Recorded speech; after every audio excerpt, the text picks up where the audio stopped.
काशीपुर नाम का एक गांव था। गांव में हरिया नाम का एक कुम्हार रहता था।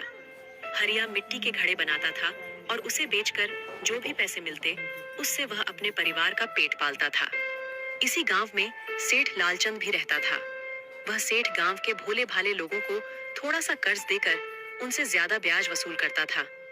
हरिया ने भी अपनी बेटी की शादी के लिए उससे कर्ज लिया था और घड़ों को बेचकर आए पैसों से वह सेठ से लिए कर्ज को धीरे धीरे उतार रहा था। लेकिन सेठ लालचंद की नीयत खराब थी। वह धीरे धीरे करके ब्याज की रकम को बढ़ाता जा रहा था। ऐसे ही एक दिन जब हरिया सेठ लालचंद को ब्याज की रकम देने जाता है।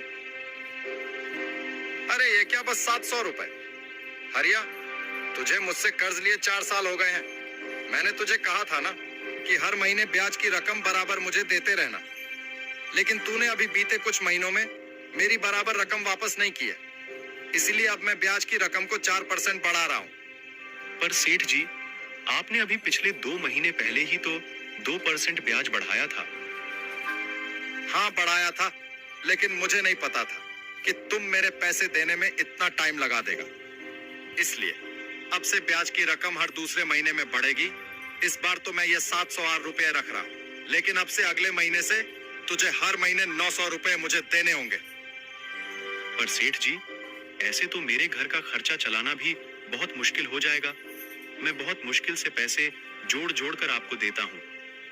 देख हरिया, ये सब मैं नहीं जानता 900 रुपए देने हैं, मतलब देने हैं, वरना तेरा जो घर है ना, वो मुझे जबरदस्ती हथियाना पड़ेगा। या तो तू मुझे मेरे पैसे हर महीने देता रही हो या फिर अपना घर।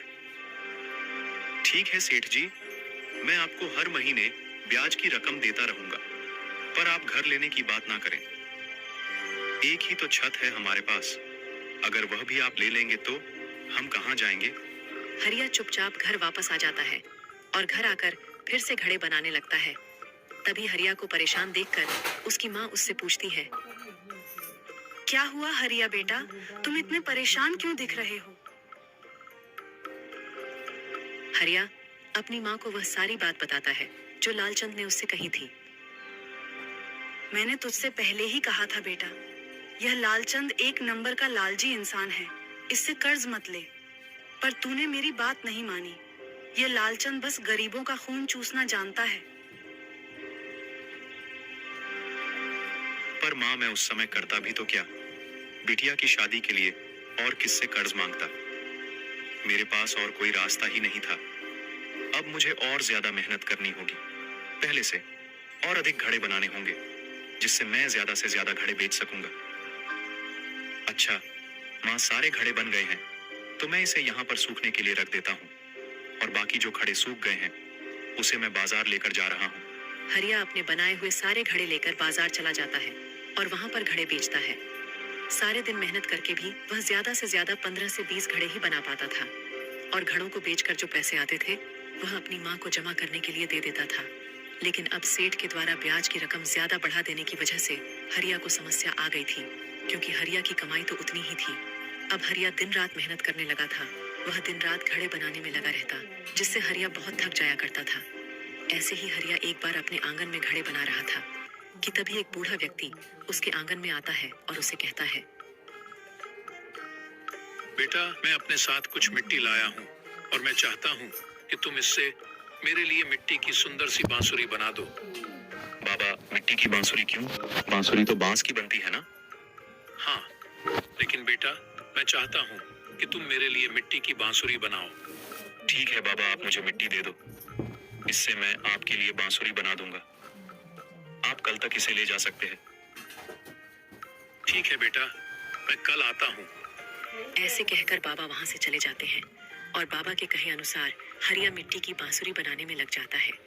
थोड़ी ही देर में बहुत ही सुंदर सी मिट्टी की बांसुरी बनकर तैयार हो जाती है। अगले दिन बाबा अपनी मिट्टी की बांसुरी लेने आते हैं। बाबा, ये लो, आपकी मिट्टी की बांसुरी बनकर तैयार हो गई है। बाबा उस बांसुरी को देखकर बहुत खुश होते हैं और बाबा हरिया से कहते हैं, यह बांसुरी तुम रखो और मुझे यह घड़ा दे दो, मुझे यह घड़ा दे दो। बाबा, पर आपने तो मिट्टी की बांसुरी बनवाई थी, फिर आप इसे क्यों नहीं ले रहे? वह बेटा, मुझे जिस काम के लिए मिट्टी की बांसुरी चाहिए थी, अब मुझे इसकी जरूरत नहीं है। मुझे इस मिट्टी के घड़े की जरूरत है, तो मुझे यह मिट्टी का घड़ा दे दो। हरिया बाबा को मिट्टी का घड़ा दे देता है और बांसुरी रख लेता है। बाबा के जाने के बाद हरिया फिर अपने घड़ों के बारे में सोचने लगता है। वह बहुत परेशान था। तभी उसकी नजर उस बांसुरी पर पड़ती है और हरिया घड़ों के बारे में सोचते हुए मिट्टी की बांसुरी बजाने लगता है। बांसुरी में से बहुत ही मधुर धुन निकल रही थी। जब हरिया की नजर अपने घड़ों पर जाती है तो वह देखता है कि उसके आंगन में घड़े ही घड़े दिख रहे थे। हरिया को कुछ समझ नहीं आ रहा था। उसने फिर से बांसुरी बजाई। वह जितनी बार बांसुरी बजाता है उतनी बार आंगन में एक घड़ा बढ़ जाता है। हरिया की माँ यह नजारा देखकर बहुत आश्चर्य में थी। लगता है ये कोई जादुई बांसुरी है माँ। हाँ बेटा, लगता है ये कोई जादुई बांसुरी ही है। और वह बाबा भी कोई जादूगर या कोई महान गायनी होंगे जिसने हमारी मदद की है। आज हरिया के पास बहुत सारे घड़े थे। वह सारे घरों को लेकर बाजार जाता है और सारे घड़ों को बेच देता है। आज हरिया की अच्छी कमाई होती है। आज वह 2 गुना पैसा कमाता है। सारे पैसे लेकर हरिया घर जाता है और अपनी माँ को दे देता है। इसी तरह 1 महीना गुजर जाता है। हरिया ने बाजार में एक नई दुकान खरीद ली थी और वह वहीं पर घड़े बेचा करता था। हरिया की दुकान पर कई डिजाइन के अलग अलग घड़े थे, जिन्हें लेने के लिए लोगों की भीड़ हमेशा ही उसके दुकान पर लगी रहती थी। ये लो पैसे, इस महीने बहुत अच्छी कमाई हुई है। इन पैसों को तुम जमा किए हुए पैसों में रख देना। कल सेठ लालचंद को ब्याज की रकम देने का दिन है। माँ, मुझे 900 रुपए दे दो। मैं सेठ के पैसे देकर आता हूँ। नहीं हरिया, अब तू सेठ को 900 रुपए नहीं देने जाएगा। इस महीने हमने बहुत अच्छी कमाई कर ली है। इतनी अच्छी कि हम उस लालची लालचंद की सारे पैसे एक ही बार में दे सकते हैं। ये सारे पैसे ले जा और उस लालची लालचंद का सारा हिसाब कर देना। माँ की बात मानकर हरिया सारे पैसे ले जाता है और लालची लालचंद का सारा हिसाब कर देता है। सेठ जी, अब मैंने आपका सारा हिसाब कर दिया है। अब आपका मेरे पर कोई भी कर्ज नहीं है। वो सब तो ठीक है, लेकिन ये बता कि तेरे पास अचानक से इतने सारे पैसे कैसे आ गए?